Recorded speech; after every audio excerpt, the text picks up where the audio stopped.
You guys remember when the US economy melted down and took the car industry with it? Or was it the other way around? Well, if you had asked me back then what GM brand would be around today, I would have maybe thought to myself, Pontiac, perhaps even Hummer, or maybe even Saab, but Buick? And yet, here I am, driving a 2015 Buick Regal GS all-wheel drive and about to review it at the IMI Motorsports Complex. Who would have thunk? And that is coming up right now on the Fast Lane Car.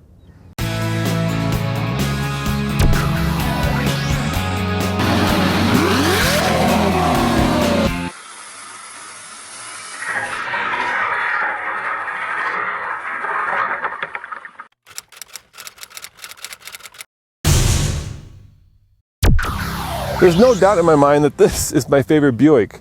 And if you're going to make a sporty sedan, taking a European Opel and rebranding it isn't a bad way to go. Now, we've done a lot with this car. I've driven it in the snow. Nathan just drove it in California. But the one thing we haven't done is actually seen just how sporty it is on a test track. And that is what we're going to do today. We're going to do a 0 to 60 run. We're going to take it around the track and see how it handles. And we're just going to have fun with it.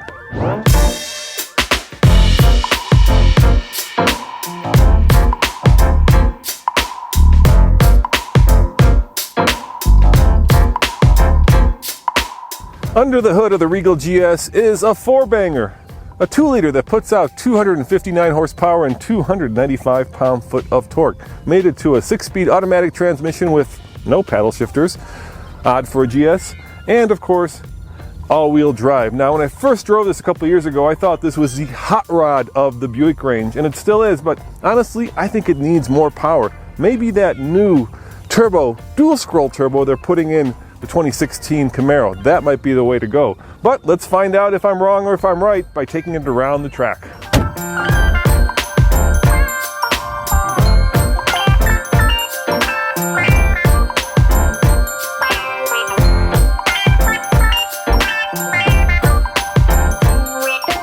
All right, let's see how fast this Regal GS is from 0 to 60 at a mile above sea level, which means it's going to be slower even though it's turbocharged. It won't let me spool it up beyond 2,000 RPM. Feels faster.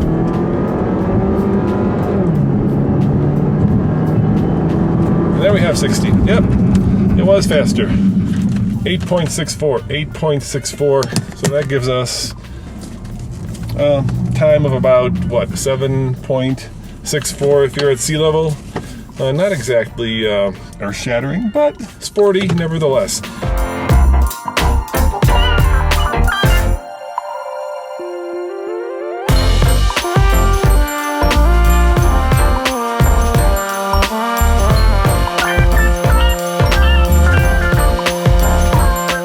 The interior of the Regal GS is a nice place to spend time. For the most part, everything you touch is soft and everything looks and feels expensive. I especially like the navigation inside the speedometer. Of course, this particular test model costs $46,000. And is it $46,000 nice? You know, I would say no. There are a little too many hard plastics and it's starting to feel a little bit dated.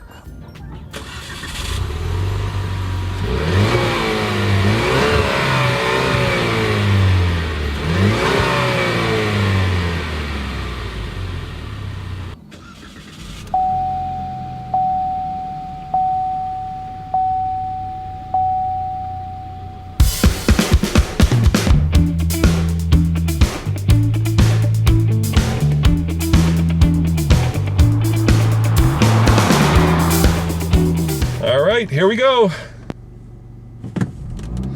Let's see how this car handles around a racetrack. There goes the turbo. First turn is always a good indication. Oh yeah, getting a lot of push there. There's a lot of weight over those front wheels. Even though this is an all-wheel drive car, you'd think that it would, oh, I lift it, Justin never lifts there.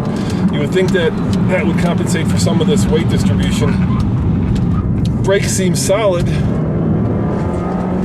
That apex. Back end's coming around a little bit. Yeah, those tires are starting to grind off. Here I come around this turn. Let's see if I can nail this turn. Brakes are confident, inspiring. Nice. I hit that turn. I'm getting good at this track. Whoa, traction control kicked in there, slowing me down, even though I am in GS mode, which is the sportiest mode. Front end is pushing, pushing, pushing. Here comes the turbo. Come on, car. One more turn here. Yep. You know, it's relatively stable. Brakes are solid. Turbo comes on pretty strong. But it does need more power to be truly fast.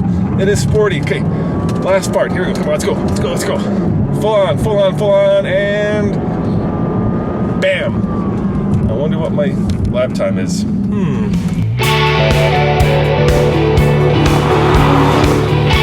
I felt like that was probably about a minute 12-ish. All right, I am guessing my time was about a 1:12, but man, it was sloppy out there, and that was partially due to the driver and perhaps partially due to the car.